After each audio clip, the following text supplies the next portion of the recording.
Welcome to the Fierce and Fit Mentor Podcast. I'm your host, 𝗔𝗲𝗃𝗃𝗃, a holistic health coach dedicated to helping women over 40 achieve their fittest, fiercest selves. Each week, we'll dive deep into the unique challenges of menopause, including belly fat, weight gain, muscle building, hormonal imbalances, and more. These episodes are recorded live from my free Facebook group, Fierce Women Sculpting Powerful Bodies and Champion Mindsets.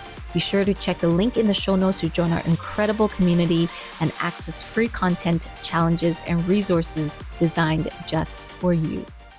Mindset isn't motivation after 40. And I said that your thoughts are influenced by dopamine, serotonin, and especially cortisol. Those of you who work with me know that I speak a lot about this. And cortisol is the big C word that, yes, you need it, and it can be good in certain contexts. But in most contexts for menopausal women, it affects belly fat storage, insulin sensitivity, your sleep quality, and recovery capacity. So if your cortisol is dysregulated, you're going to have a lot of issues that starts to happen in your body. So let's actually talk a little bit about what your thoughts are. Okay, so what are your thoughts? So your thoughts are actual neurochemical events, right? So this is something I want to start this off with. As you know, this is going to be quite a sciencey live. And I want you to understand that your thought isn't so abstract. It's not abstract, even though we think it is. Okay, so we're going to break it down. Your thoughts have an electrical activity when you have the thought. Literally, an electrical impulse goes through, right? So it activates your neurons, and that electrical impulse actually triggers chemical releases. Now, these chemicals that get released on a thought process, those chemicals bind to receptors, okay? And those receptors influence hormone output. And so I want you to understand, so if you think about this, a thought leads to a neurotransmitter that leads to a hormone production, then that ultimately affects your metabolism. So if you had to write it down, it would look like thought, arrow, neurotransmission, hormone, metabolism. So that means that your metabolism and actually what's actually happening in your body actually starts a lot with your thought process. Of course, it's not the only thing, but their thoughts have a huge, huge influence on your hormones. This is actually an area called psychoneuroendocrinology. Pretty big, but it's actually true. It's an area of study called psychoneuroendocrinology, meaning all your thoughts and things directly influence those pathways. So we're going to actually talk about the big four brain chemicals, what they do to your body. So the first thing is dopamine. Okay, so dopamine affects motivation and drive. Okay, so it is released as per our examples above of all this excitement about our products and people winning. It is released when you anticipate reward, like our draw prize, or when you set and hit goals, okay, or when you feel progress, or when you complete small tasks, okay? So dopamine is released when you have one of these few things happen. So this is really important because I want you guys to understand this from a practical level. One, you need to set goals and hit goals if you want high dopamine in your system, which means that that's why a lot of times when people are actually like they're setting goals or they're in programs and they have something that they're striving towards, they typically do better because they have structure. They're aiming towards something and they can actually feel progress. There's like measurable outcomes towards this.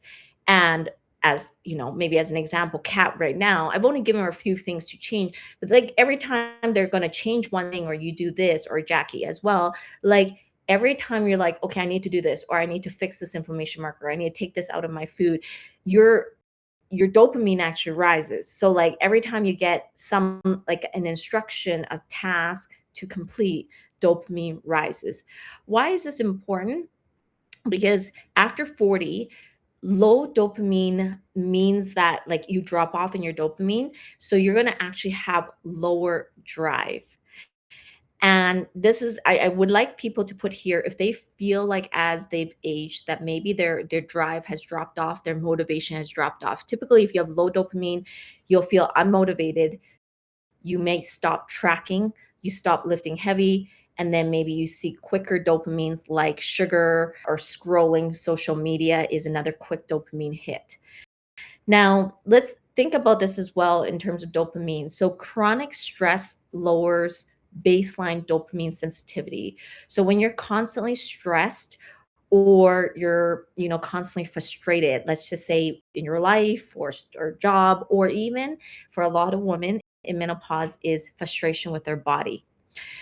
If you're constantly frustrated and you're upset or you're trying to like, oh, like I don't get why this is happening, you actually will reduce your motivation chemistry, chemically speaking, because dopamine again supports that consistency, that goal pursuit and training intensity. So what am I saying is in order for you to maintain a higher level of dopamine, it is very important that you have structure, systems, and accountability. And if you think about yourself being low motivated, not really on par, or yes, you're on, then you're off, then you're on, then you're off, then what you need to tell yourself or right below is structure, systems, and accountability. This is like real science research. I mean, I had a whole section, but it's too much. There was like 10 research papers that were pulled on the mindset and not just dopamine, but all the things I'm going to talk about today. It's real research, guys.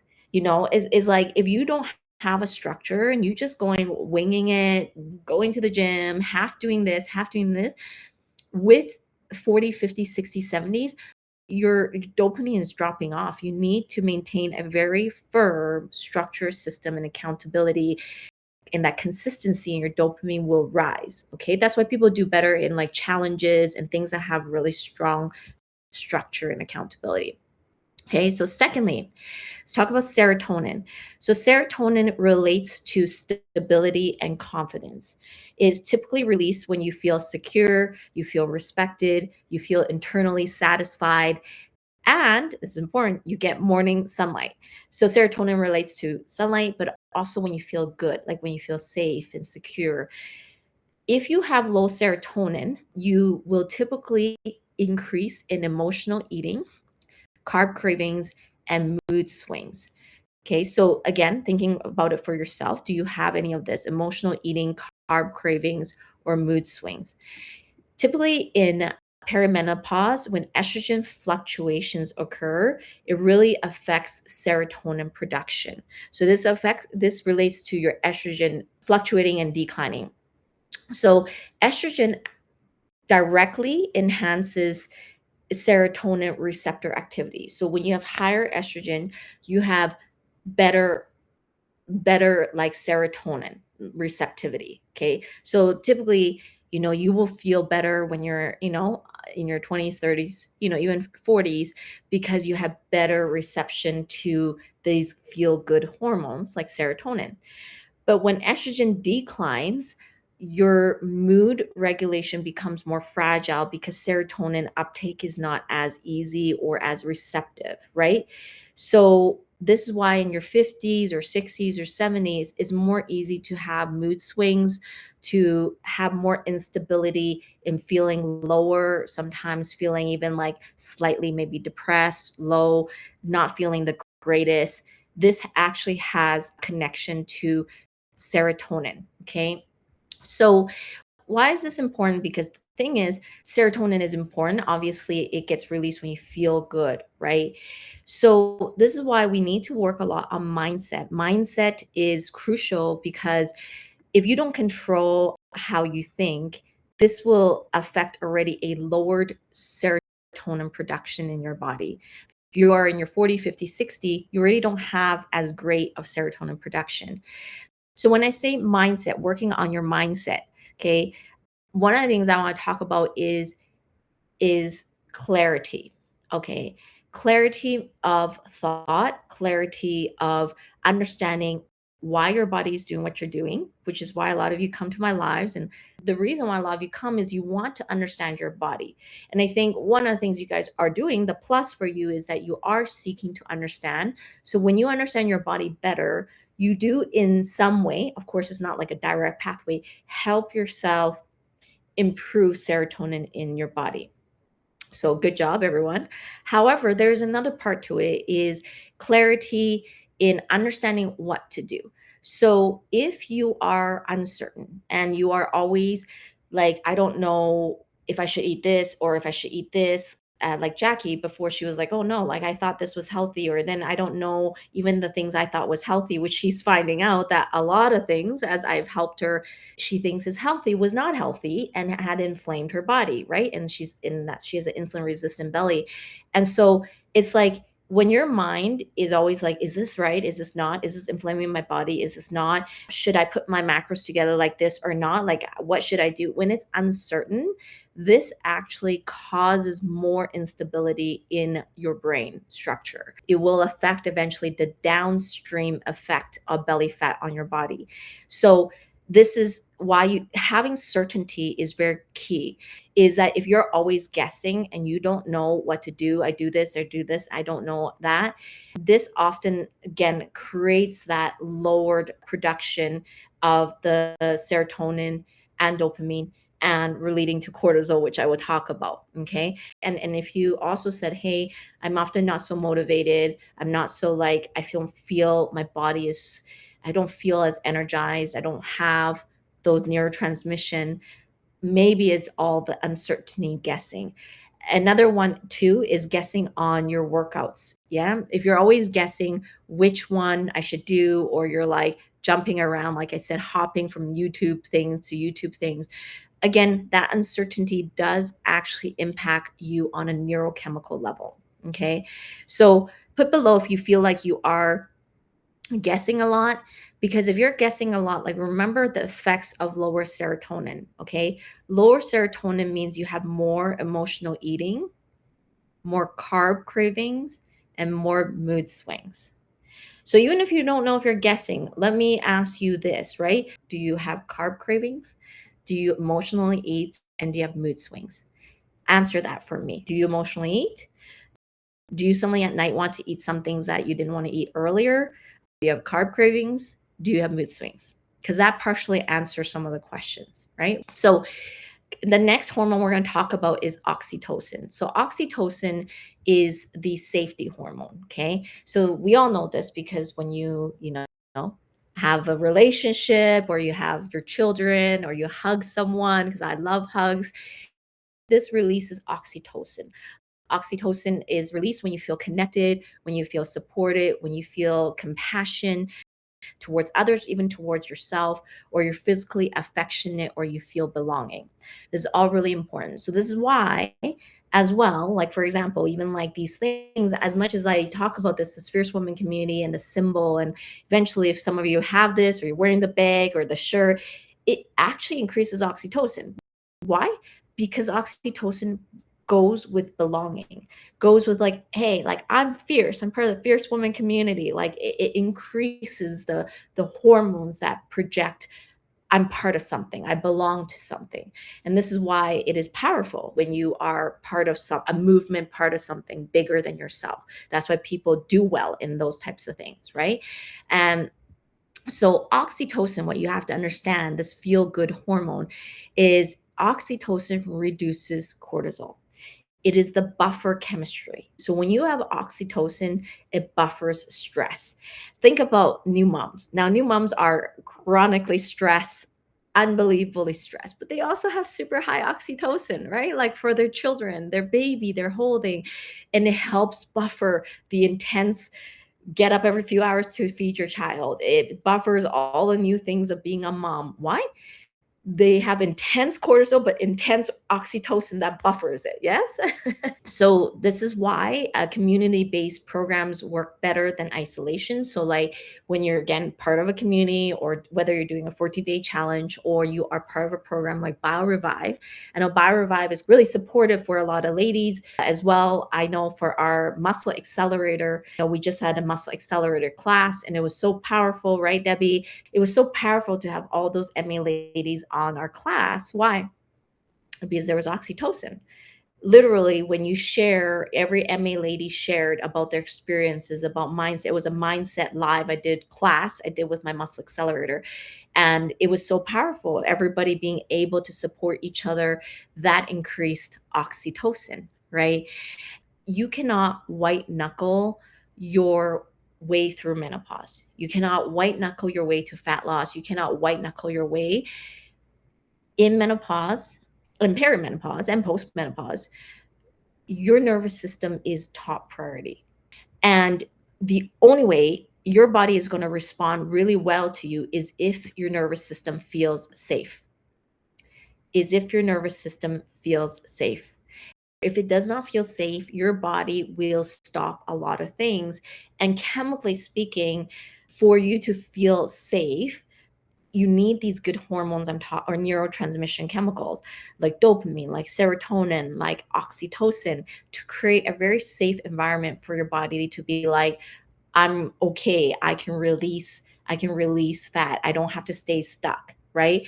Some of the ones who are very involved in this community, they encourage and cheer on other ladies consistently. And in many ways, they're redefining a continuous, really good loop in their brain. They're not only bringing in more dopamine by staying consistent, staying on track, staying on a challenge. But when they encourage others, when they continuously help other women rise, it is an oxytocin boost for them. So they're continually just like making more and more better for themselves versus not really encouraging other people and staying in isolation. That's why isolation is the fastest way to depression, fastest way to self sabotage. And so, if you are listening, all the women on here, this is why one of the main premise of the Fierce Women community is to love and encourage other women in this community. Continue to come back to the community, support one another, encourage each other. Of course, we're all busy, but, making it a habit to plug in or check back or support other women when they post wins or whatever is really, really powerful because it does hack your oxytocin and other things like dopamine and serotonin, right? So now, let's talk a little about safety because safety is a very crucial component. I think it's for anybody, to be honest. When I think about children, you guys all know I was a teacher, a school teacher. One of the primary goals you must create for children is safety, right? Is number one. And so this is across the board at any age. But I guess I explain this to you is because when your body fights you, if you feel like your body's fighting you, like a lot of menopausal women tell me, I cannot drop my belly fat. I'm plateaued. I don't know what's wrong. I keep gaining weight. When it's fighting you, this is your cue that is not feeling safe. Okay. So I want to talk about safety at multiple levels. So safety comes in, for example, food safety. Is your body feeling safe food wise, or is it constantly inflamed? Because if it's constantly inflamed, you are not feeling safe. Your body cannot actually properly excrete the proper neurochemical and hormone signals, right? So how do you know if you're inflamed? One, a lot of women do know. You feel puffy, highly inflamed, you're puffy, you have lower mood, we already talked about it, and you often have more belly kind of depositing on you. So, put below if you feel like maybe my body is not safe, like, sorry, food safe, not food safe. If not food safe, you're highly inflamed, something is happening there. Okay. Secondly, is it may not be hormone safe. Now, this relates to my hormone live I did a few weeks ago, and I know that one like clicked a number of bells. Like, we had so much feedback on that live. Hormone safe. Maybe you are not hormone safe. If your hormones are dysregulated and it is in survival mode, and of course, this comes from many things, but ultimately, that comes down to cortisol and then insulin not responding well, and then your thyroid not responding well. So maybe put below if you feel like maybe you're not hormone safe, maybe the hormones are dysregulated. The third thing is maybe you're not workout safe. Okay. So, what do I mean by this? If you're not workout safe, as I said in my last live on muscle building, is, and I'm going to use Kat as example, of course, because these are the closest examples I've just encountered. Is she told me that when she pushes too hard and tries to work out harder, her stomach has problems. She feels more bloated. And this is actually a really high telltale sign. Her body's telling her, stop. I don't want you to push so hard, because when you push harder and past what your body is able to do, or like a lot too much hit or too much stuff that I've talked about that makes your body feel unsafe, it affects your gut permeability, affects your gut microbiome, and you can end up feeling more bloated. Yeah. So ask yourself, put below, do you feel like you maybe are not workout safe? You don't know exactly what to do, how to work out effectively for your body. So remember, you can put, maybe you're not food safe, maybe you're not hormone safe, maybe you're not workout safe. And then the last one is, maybe you're not mindset safe, right? So mindset safe is specifically relating to how you're thinking, okay? How you're thinking. So this is about your emotional and mental well-being and the things around you. So for example, how do you speak to yourself, right? How you speak to yourself can either tell your brain, I'm safe or I'm not, right? It can tell you I am in danger or I'm not. How do you regulate when you don't see results? This is very crucial. When you don't see results, how do you speak to yourself? I know that when Tammy came to me, she was upset and close to tears, because she said, no matter what I do, however hard I am working, nothing is happening. And I don't understand. I'm so frustrated. She was telling me these things. And so, how do you speak to yourself when you don't see results? You're going to face a lot of different kinds of things in your life, but the important thing is, how is that internal talk? What is the internal talk spinning in there? You try to do everything right, but if your mindset is not on par, you're always going to struggle, and you're always going to struggle long term. So you need to keep that at the forefront and maintain as much dopamine, serotonin, and oxytocin in the right ways as possible. Okay. So fourth hormone we're going to talk about is cortisol. Okay. So obviously I'm going to bring this up because this is a big one, right? So we want to understand cortisol is not the enemy, but it is a signal amplifier. It amplifies all the signals in your body. Cortisol rises with sleep deprivation, caloric restriction, overtraining, self-criticism, and chronic worry. Is there anybody here that struggles with any one of those?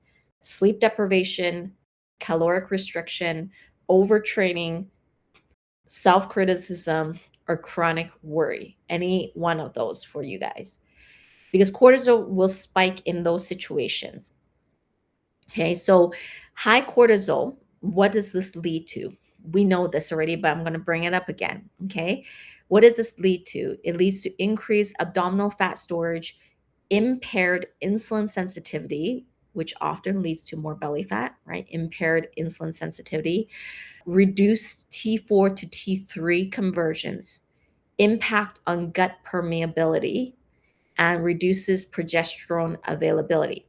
So your cortisol, and the ones who had admitted to or recognized there's cortisol in the system, listen to carefully to what I said about the effects on your body. Okay. When you have to remember this, when you cannot control, because stress is going to be evident. We all do. The thing is, we cannot stop a lot of external stress. So the only thing you can control is not only your internal mindset talk, right? But also the things you can control. Like, can I control inflammation? Can I still eat healthier and make sure the inflammation doesn't rise in my body? Can I make sure there's like certain system structure and the way I train or work out can help reduce this incoming stress load? If you cannot control the external stress, you need to do as much as you can to control what you can in your body on the things I've mentioned, or being a part of a community, being able to give back. I always say this, I mean, I think Oshone knows this more about me because I used to mentor and coach in more of a life success thing. I said, always when you put your eyes on other people and you look to serve others, you actually become more calm and more able to help. For me, even helping all of you, coaching all of you, and like continue to do things like bringing a community together, It's oxytocin. It's these big important things that you may have sadness, but you also continue to work towards bring up other important hormones in your body so that you can continue to move forward, right? The most dangerous one is self spiraling. And I talked about this in our MA class where you spiral and spiral. But when you actually go, okay, I can like do this to at least help myself, and I can do this, be part of a community or give back, or there's ways you can actually increase that oxytocin and dopamine and cortisol control. So remember, high cortisol increases abdominal fat storage. It impairs insulin sensitivity, so meaning you will not uptake carbs as well because your insulin is not receptive, right? It's not the cells are not uptaking carbs as well. So with high cortisol, you have to be even more careful about how you eat, about the carbs. Your thyroid is not functioning as well. Your gut is not functioning as well because cortisol impacts gut permeability. So if you are highly stressed or you're working out more and you're creating more stress in your body than it can handle at that point, you're gonna feel it in your stomach. You're gonna be like, oh, like I don't know, like I'm pushing hard and my gut doesn't feel good because gut permeability increases. And again, you reduce progesterone availability, right? So progesterone availability means progesterone calms your system. Okay. So a lot of things will happen with high cortisol. If you're watching on YouTube, don't forget to subscribe. Listening on Spotify, tap that 5-star rating. And if you're on Apple Podcasts, please leave a quick review. It really helps the show reach more women. So after 40, you have to remember progesterone declines first, right? And progesterone normally buffers cortisol.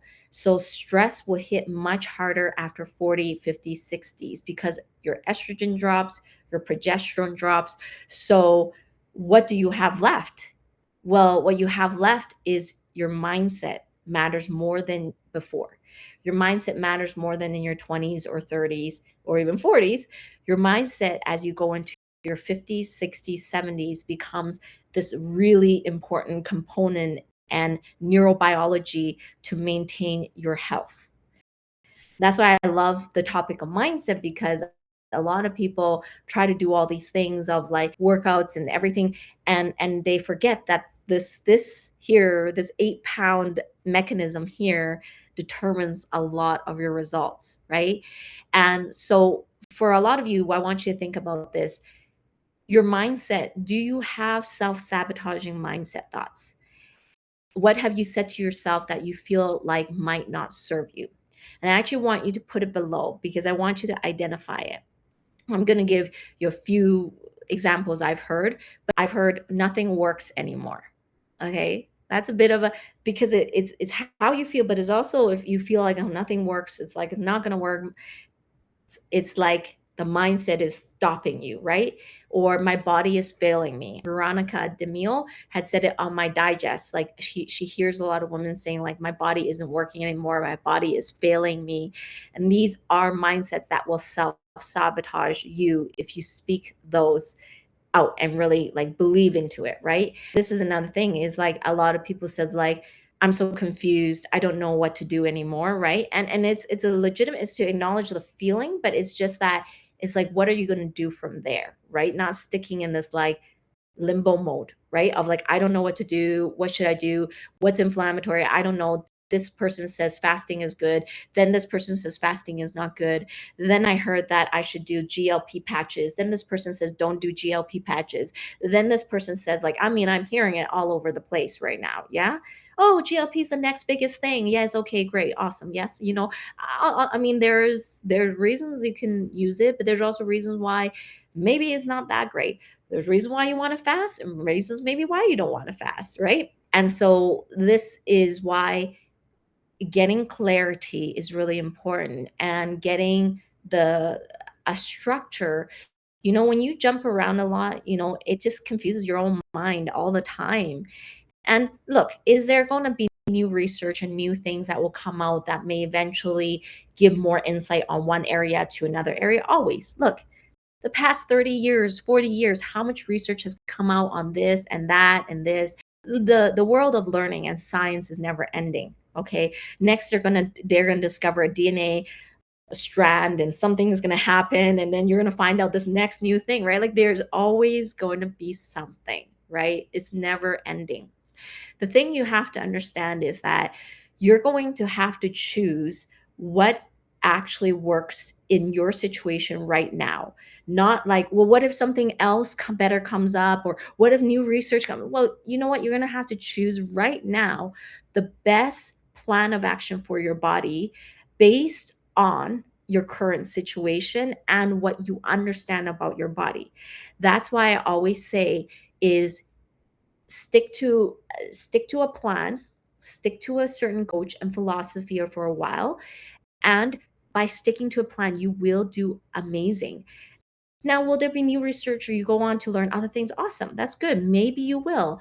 But if you don't ever stick to a plan or a consistent way of thinking, you're going to always jump around and always be confused here. And you're going to always self sabotage, right? This thought process, I've done everything, nothing is working. So I have a hard time believing anything will work, right? And I understand that thought process because you're like, I've tried everything and nothing works, right? And so it's like we feel like nothing is going to work. So therefore, we're just going to stay in limbo.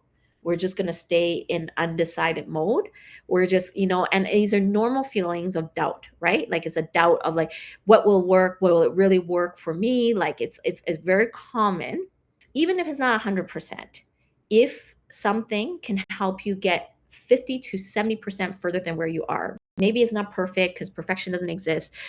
But if you can get 60 to 70% further than you are right now because you have system structure, you balance your hormones, you bring down inflammation, and you learn to bring your body forward at least 60, 70%, you're still 60, 70% further than before you started, right?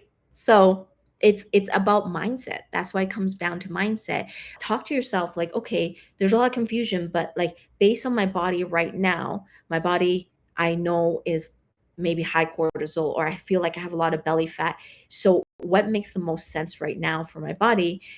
And to then use a system to go and attack those symptoms, right? Because you need a system to systematically bring down belly fat, to stabilize hormones, to bring fat down and build muscle. Ladies, you have to understand that your body, when you are 40, 50, 60, is super complex. This is why no matter how much you study and how many years you go into it, you're going to always have more complexity come out. So you have to understand if you don't have a system to allow your body to change, you're going to always be in cortisol mode. It's like, think about this because you have to understand the whole system of handling inflammation, of understanding macros, of understanding timing of food, of understanding the combinations of macros, of understanding which food impacts which hormones, to understanding how you need to train and work out to get the right hormone situation, to making sure that you also don't spike certain hormones in the process of like your lifestyle. It's incredibly complex. And so this is why I always come back to mindset, and how you think is important. And it is stabilized by systems, structure, and accountability so that you can go, okay, I can breathe, I can relax, I can allow, there is a plan to follow. And I will also say one more thing, since we're on mindset and about cortisol, because if your mindset is not proper, even if you don't feel stress, your neurochemicals are firing to produce stress hormone signals, right? Like the neurochemical that, the signals. And, my mentor once said that, things happen twice, first in your mind and then in reality. Everything happens twice. And this is the truth because everything you see around you, lights, light bulbs, airplanes, first occurred in someone's mind and then it became reality. So everything you say and believe or don't believe or self-sabotage or negative thought process or confusion, not even negative. Like a lot of women are not necessarily like, I'm negative on myself. Some are. It's just you're confused. You're like, I don't know what to do. Should I do this left? Should I get an estrogen patch and a progesterone thing? Should I get GLP-1? Should I start taking like this other thing that suppresses my appetite. Should I then do this? Should I, like, your brains are going a million miles per minute. No wonder you guys are stressed. No wonder your brains are firing at Mach 9, and you cannot calm this cortisol down. And therefore, belly fat starts to creep on your belly. And in the downstream effect, as you heard on my live last week, because when cortisol is high, AMPK process is activated, muscle building will be almost impossible. So in reality, when you don't control cortisol and don't control the way your body responds, you impact both not only hormone signal, but the ability to lose fat and build muscle, right? And so if you're listening to this and you're like, so now let's dive a little bit deeper on, does mindset affect cells? I mean, obviously I said a lot here already, but let's go deeper on the science. Okay, so your thoughts activate the autonomic nervous system. Okay, again, nervous system. Okay, autonomic nervous system. What does autonomic nervous system mean? Okay, the autonomic nervous system is your automatic unconscious control, like meaning you don't control it. So your autonomic nervous system is in control of your heart rate, of your blood pressure, of your digestion, of your pupil dilation, of your sweating, of your stress hormone release, of your blood glucose output, of your inflammatory tone. These are all things that are automatic in your autonomic system. Okay, you don't get to decide that.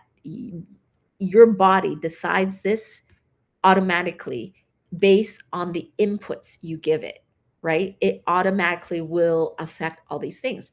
So you don't really decide to raise cortisol, and you don't consciously increase your heart rate. You don't manually like go and digest your food. Your body just does it automatically, right? In the autonomic system. So why is this important to understand? Because your nervous system has two major functional divisions. If you're watching on YouTube, don't forget to subscribe. Listening on Spotify, tap that 5-star rating. And if you're on Apple Podcasts, please leave a quick review. It really helps the show reach more women. Our system has two major functional divisions. Now, you have your autonomic system, and then you have your somatic nervous system. Okay, so your somatic nervous system is voluntary. These are the things that you actually do.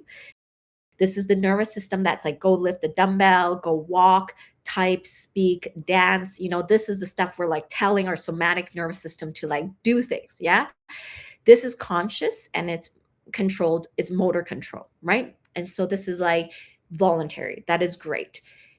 But the other side that we have to understand better is the autonomic nervous system, the ANS, which I spoke about. There are two branches to this automatic system. This automatic system has your sympathetic nervous system, which is your fight or flight response, or your parasympathetic nervous system, which is your rest and repair. Okay. When your sympathetic nervous system is activated, which is the fight or flight response. Okay. So under cortisol stress, it obviously raises cortisol, increases your heart rate, it mobilizes glucose, so it puts more glucose into your bloodstream. As you guys know, that's good under acute stress, but not good to put more glucose in your bloodstream. It reduces digestion and increases inflammatory readiness in your body. So when your body goes into fight or flight mode, it is not in the best position, right? We know this is not in the best position for long term. The parasympathetic nervous system is your rest and repair. Your rest and repair is super important. So this is your rest and recovery. So improves digestion, enhances nutrient absorption, lowers heart rate, supports insulin sensitivity, and promotes recovery. So we actually want more parasympathetic activation, more rest and repair, so our body can function better, improve digestion, enhance nutrient absorption, lower heart rate, support insulin sensitivity, and promote recovery. So stress, as I said, when it is activated, it will affect a number of things. So your immune signaling, so you're going to probably get sick more often. So that was your stress system telling you something. Immune signaling. Inflammatory cytokines go up. So the inflammation in your body will rise when you're super stressed. So typically you're going to see probably more gut issues and belly fat. Your gut microbiome changes. So again, your gut system is now affected. Your mitochondrial efficiency is affected. So your cells functioning will decline and your insulin receptivity becomes less. So sugar remains in the bloodstream. Okay. So again, this is related to the stress topic, but it's also helping you understand all the things that are happening. As I said, that your mind will impact the hormones and belly fat in your body. Yes.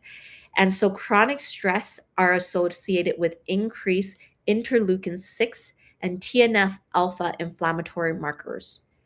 So if you're stressed and your mindset is not proper, you're super confused, you're jumping around, you're trying this diet, that diet, you're trying this thing, then that thing, doing this thing, you are causing more cortisol spike. In fact, a lot of my clients will kind of attest to, like I'm kind of like more like do this one step, then do this next step. I don't like to overload your system with a lot of changes at once. And they will say, yeah, like she does kind of like do this first, do this next. Like she does, I don't like it because if your system gets overloaded too fast, you're going to have the opposite effect on your belly. And you're going to have, so high stress will have higher visceral fat deposit, reduced heart rate variability, and this one is important. Your telomere will shorten over time. Telomeres are in your DNA. If your telomeres shorten over time, this is the cellular age marker. As you age, if your telomeres shorten, you're aging faster, and cortisol will help you shorten those telomeres. And we don't want to shorten those telomeres. Yeah. So let's go even further because I want to really dive into this, the science on this. And because, yes, there's mindset things I spoke about, but I also want you to understand that if you don't get a handle on cortisol, this will always be your nemesis as you age, right? As you age, this is going to be your nemesis. Yeah. So, psychological stress has been shown to influence gene expression. So when you are stressed and you are nervous, or again, stress comes in food stress, hormone stress, mindset stress, workout stress, all the stress I talked about above. And these can influence epigenetic pathways. Specifically, there's one called NF kappa B. Okay. Now, this is a big word, but I thought it was funny because I was like, what is that NF alpha kappa B stand for? It stands for nuclear factor kappa light chain enhancer of activated B cells. And I was like, great. So let's just keep it to NF kappa B. Okay. So NF kappa B is a transcription factor in your DNA. Inside this DNA, it's a protein inside your cells. Okay. And this particular NF kappa B turns genes on or off. Now, this particular transcription gene, NF kappa B, turns genes related to inflammation, immune response, stress signaling, and cytokines, interleukin 6, and TNF alpha. So, this is really important because if that particular one is impacted, like from stress, all systems in your body are now in a problem, right?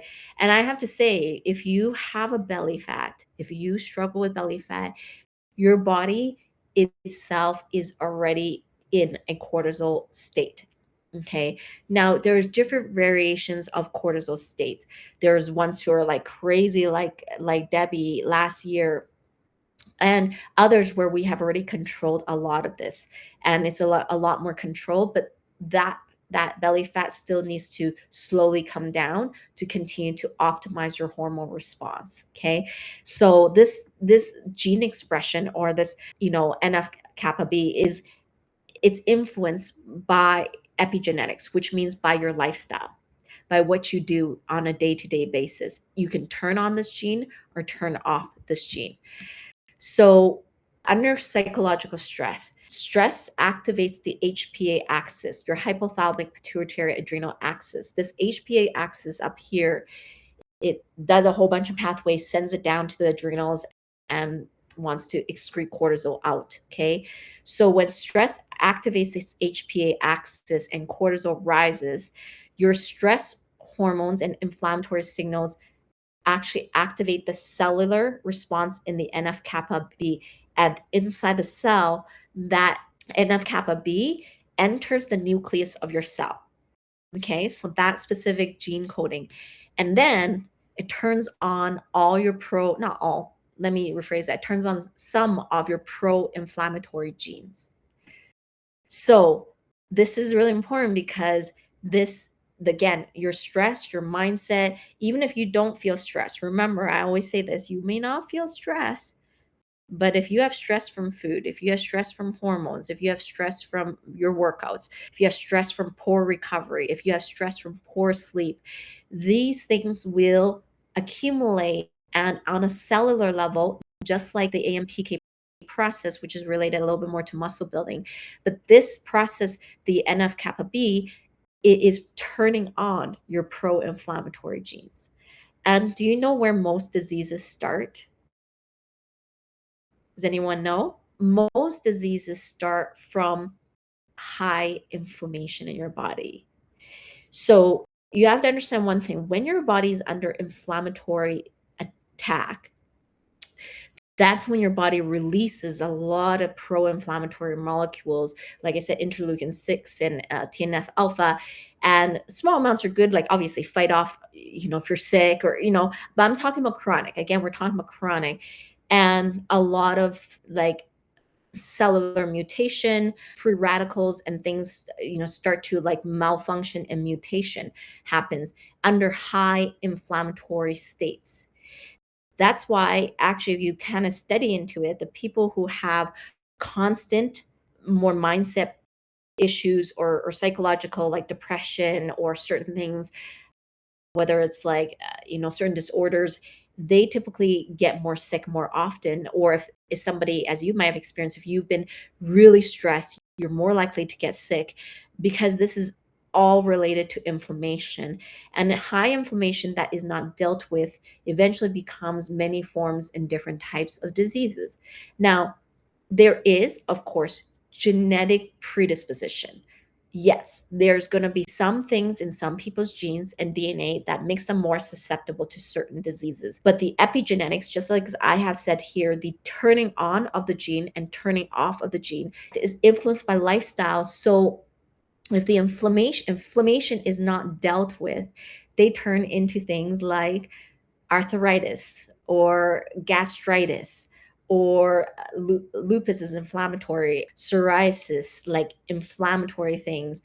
And cancer is a inflammatory situation of mutation and mutated cells, right? So this is why I say, like, when you need to control inflammation in your body, is a health thing. It's not even just an aesthetic thing. If you don't deal with inflammation continues in your system long enough, these things impact most of the diseases that come. I am also saying there is also genetic factors involved, but this is the genes turned on, turned off have a high influence. Dementia, these types of things have potential from inflammation of the brain. Because when you eat poorly and there's inflammation of the gut and it crosses the gut brain barrier, or there's a gut brain axis, okay, the vagus nerve, when it moves up, those inflammatory molecules go into your brain. And then those inflammatory molecules attack the myelin sheath, the white parts of the brain. And this is why, as women are inflamed or belly fat, they have brain fog. They can't think as clearly, and long term, there has a lot of effects into Parkinson's and potentially dementia. There's a lot of other factors. I'm not saying the only thing, but inflammation is a root cause of most diseases. And so this is why I say mindset, everything starts and stops in the mind. How you think, what comes out, whether you have calm, whether you are able to control your thought processes and control the hormone signals and control cortisol, is going to affect your longevity as a person, not just belly fat and building muscle, but also longevity.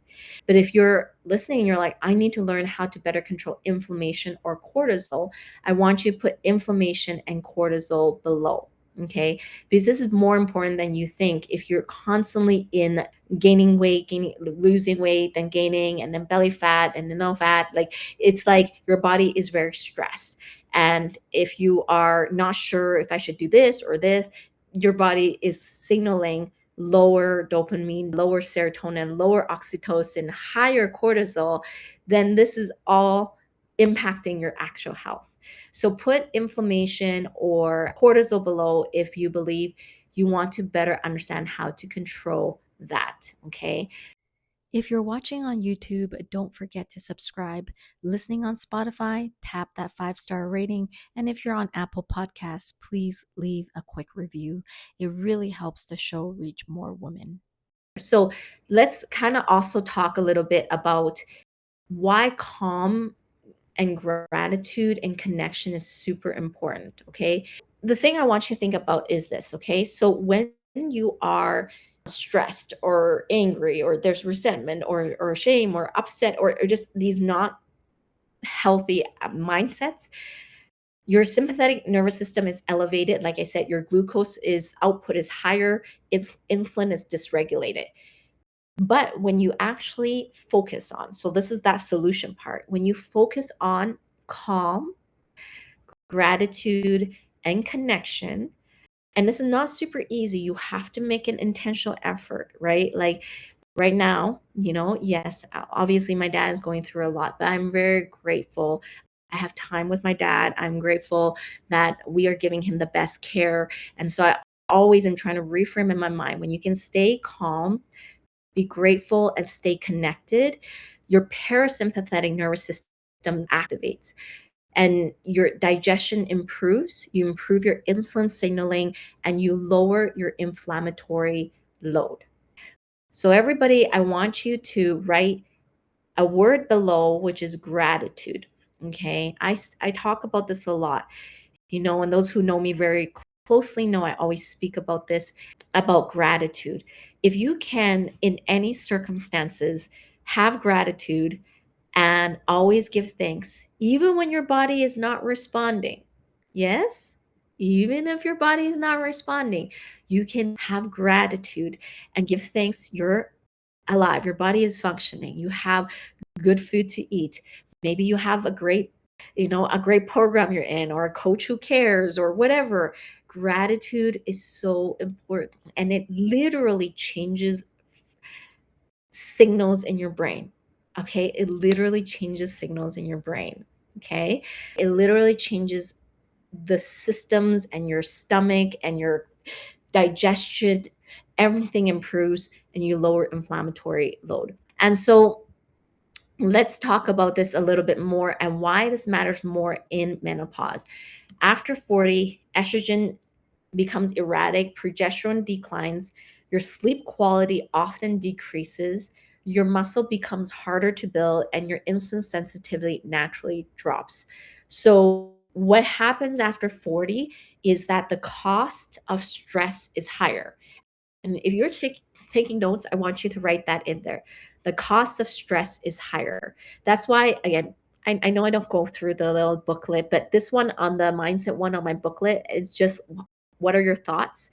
And on that booklet, I say, did you know your thoughts can cause you to gain belly fat? If you look on the free workbook, that's what it says. But I want you to write this phrase down. The cost of stress is higher after 40, 50, 60s. This is why you have to be super careful about how you handle stress in your workouts, in your food, in your mindset, in your relationships, when things don't go well, when your body stops responding. Instead of getting all stressed, instead of being like anxious or upset, be more like, okay, I'm going to look for a solution. I'm going to look for a solution. I'm going to look for something that can help me move forward versus being anxious and like, I have to control this more. I have to restrict my eating. I have to restrict carbs. I have to, like, and suddenly you're going to throw your whole system the opposite direction, when you try to restrict this and restrict that. And so it's like the cost of stress is much higher.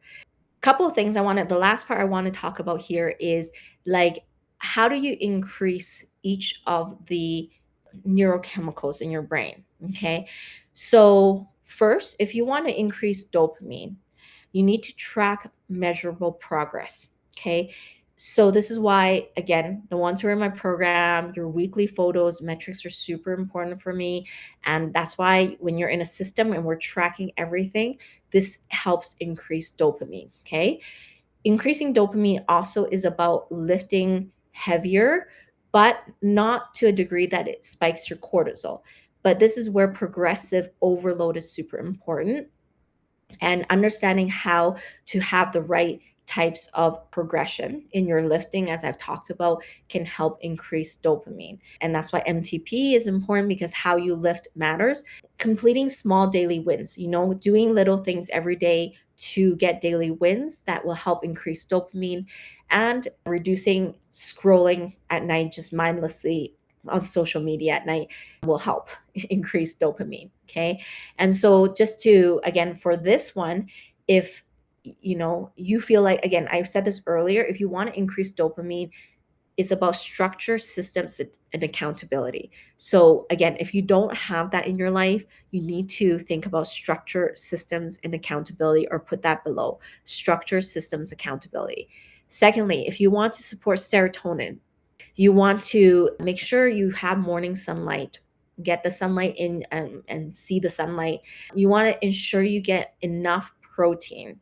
Okay. Quite a lot of protein when you're in your menopause stages. A lot of protein also supports serotonin.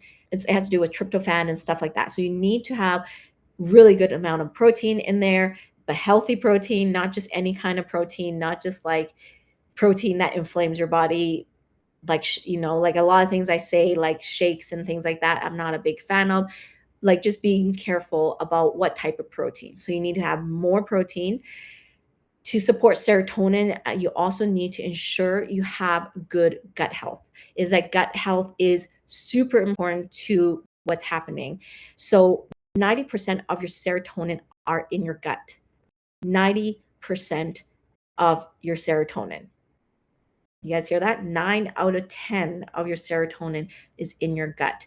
Therefore, knowing how to eat properly for your gut health is super important. That's why I designed, obviously, I obviously have my high level custom coaching ones, but BioRevive was designed with that in mind, is about gut health, is about how do you heal your gut? How do you bring down inflammation and heal your gut? If you feel like you need better gut health, put better gut health below. That will help, again, your serotonin production and help with cravings and all of those things I spoke about earlier. And put, again, routines. If you feel like you often don't have motivation, or you don't feel great, your mood isn't super great, you feel really maybe tired, maybe you need better routines, you need to work on better gut health there. Okay. If you want to help increase oxytocin, this is where having a community is super important, which I spoke about. So being a part of the community, come back, checking regularly, commenting, encouraging other women. This is a huge part of oxytocin. Obviously, physical touch, coaching, accountability. When you stay accountable to someone, that actually increases your oxytocin. When you're accountable and you need to be accountable to an eyeballs, that increases oxytocin. And of course, self-compassion also increases oxytocin. So for example, Angela or Fran is also sick right now, as well as Zeta. Giving yourself a little bit of compassion can also increase oxytocin, right? So this is why, again, joining our community, taking part in activities, joining challenges together, this helps increase oxytocin, okay? And then the last one is how to reduce cortisol. In order to reduce cortisol, you need to make sure you have regular meal timing, reduce inflammation, macro combos, proper training, which I call MTP, menopausal training protocol, which means how do I get the highest amount of growth hormone and insulin growth hormone to build muscle while lowering cortisol. MTP is a specific way of understanding how to train to get the right signals in your body. Okay. Sleep protection and replacing self-criticism with data-driven neutrality, meaning instead of saying, I feel like nothing changed, or my belly didn't change, or I felt like nothing's changing, instead of outsourcing it to your emotions, outsource it to data. That's why the ones who are in my program, I always say, you need to track, I need these numbers, I need this, the food, I need this, because I need the data to make decisions, not based on just how you feel. Right? That will help lower cortisol by outsourcing to data, to a data source. Okay. So for cortisol, there's a lot. And I'm just going to say, if I named a number of things where you're like, I really need to understand better menopausal cortisol support. I want you to put menopausal cortisol support. The menopausal cortisol support is all these things together: regular meal timing, reducing inflammation, macro combos, MTP resistance training, sleep protection, and outsourcing your results to data-driven approaches, Then your cortisol can stay calmer in all those stress responses, right? And menopause cortisol support.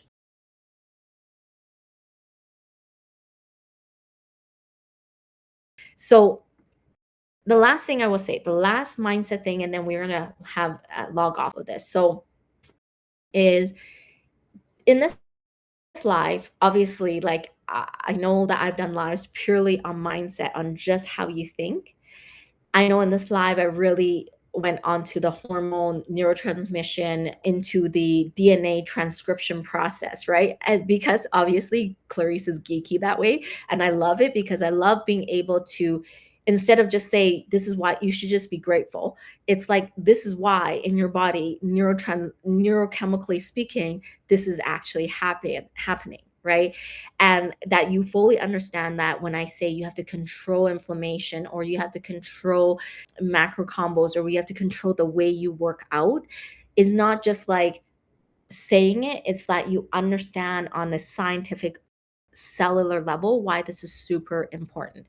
But I am going to end with a mindset thing. Okay. So, like I said, your body is responding to chemistry, to chemicals in your body that is influencing your brain.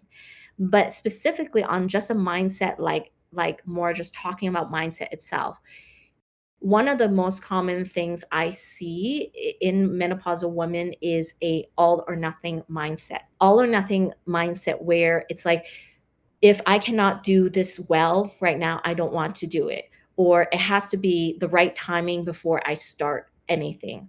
And this is common because this mindset trap is, I need things to be right before I do anything. I need to make sure I can do it well before I start something. And I hear it all the time. And again, this is from a perfectionist mindset, like a mindset that is like, I need to make sure everything is right before I get started. So you're always getting ready to get ready. And this comes from John Maxwell, one of the greatest leadership authors. He says, are you always getting ready to get ready? And I was like, oh, that's a good one. You're always getting ready to get ready. I just need more information. I just need another live. I just need to watch more podcasts. I just need more information. And that's why I say info beast, because I want to make sure that women are not in this, I'm getting ready to get ready. I can just get more information and more information and more information and more information. And I'm just getting ready to get ready. And this is the thing, is you are never ready. Okay. I want to specifically talk about mindset here. You're never completely ready, because there will always be something. Look, there's going to be a financial situation, there's going to be a death in the family, then something's going to happen in the economy, then there's going to be stress, like a stress from your kids, then it's going to be whatever, I have to do this, like there's always going to be something. And I think this is why I always say this, because the world does reward action takers. It rewards people who actually say, I'm going to do something and I'm going to make it happen, right? Instead of always just like, I'm in learning mode. Did you know that the easiest state to be in is learning? And everybody's just like, what? But I love learning. I love learning too. I am a forever learner. I love learning. But the easiest state to be in is to be a student. Think about this. When you were in school, when you were studying, and you just had to learn, you didn't have to go out and work. You didn't have to go out and have the full responsibility of your actions and everything. It's just easier to learn. It's easier to learn and just sit back and enjoy and learn it. But the hardest thing is when you say, no, I'm going to take action now. I'm going to stop learning and getting ready to get ready. I am actually going to take what I learn and take action. So that's one mindset I want you to keep in mind, is you're never ready. So don't have an all or nothing mindset. Even if you, again, remember this, even if you got 40 or 50 or 60% more out of something you did and not 100%, you're still 60% further. Okay. So put below, no getting ready to get ready. Okay. No getting ready to get ready. Okay. Put no getting ready to get ready. And the second thing I want to say is confusion will always set you back. So if you are confused or you're guessing or you're confused about what your body is doing, just learn to stop to get clarity. Okay. Take time to be like, I have to stop guessing on everything, because if you guess all the time, you're always going to fire these neurochemicals in your brain, and you'll always be like, well, this expert said this and then this expert said this. I listened to Andrew Huberman and blah blah blah, he said this, which is amazing, a great and high level physician, amazing. But again, you have to really be like, okay, look, is it making sense for my body, for my hormone, for my situation? Is it specific to menopausal women, what they're saying, all of these things, right? And there's validity to a lot of things. There's validity to fasting. Fasting is one of the most researched things in there is. It has a lot of things. And just so you're not like, so you can understand why I say what I say, under fasting, they want less mTOR, but more AMPK, because their whole goal is to be able to have more cellular autophagy. But if you slow down mTOR pathway, if you watch my last live, you're going to have less muscle building potential. So who's right? Like, what do you want? Do you want more mTOR and less AMPK, or more AMPK, more mTOR? This is the thing. There is a lot of things out there. And the thing is, it's not that one is right and one is wrong. It's that they all operate in shades of gray based on context. Write that down, based on context. So this is super important, is if you want to stop this like confusion, like thing ping-ponging between like this person said this, then this person, then like you need this and that, is learn to get clarity and actually like get clarity on like someone or something or a system that gives you context of your body, context of your hormones, context of what's happening inside, because Kat's body is very different from Jackie's. And Jackie's body is very different from Debbie Bowman's. And Debbie Bowman's body is very different from Fran Jernick. Okay, so you have to understand everything is in context. And if you're confused, you need to get clarity. And that's why a lot of the women here, they get calls, or we have calls and we talk about things. And sometimes it's just helping you understand better, like, where is the gap for you and which approach is better for you. Because some recommendations I'm making for Kat right now is not appropriate for Jackie. So remember, mindset is about clarity. If you are sitting here or you're listening to my live or my podcast and you're like, I'm so confused about my body, I have no idea, different signals, I don't know, I can't get my belly fat off or I can't build muscle, then you need to get clarity. And I want you to write the word clarity below. You need to get clarity on your body and someone who understands context and nuance. That is the key to menopausal women, context and nuance. Okay. So please write down what you learned, what you love from this live. I always like hearing what you love learning.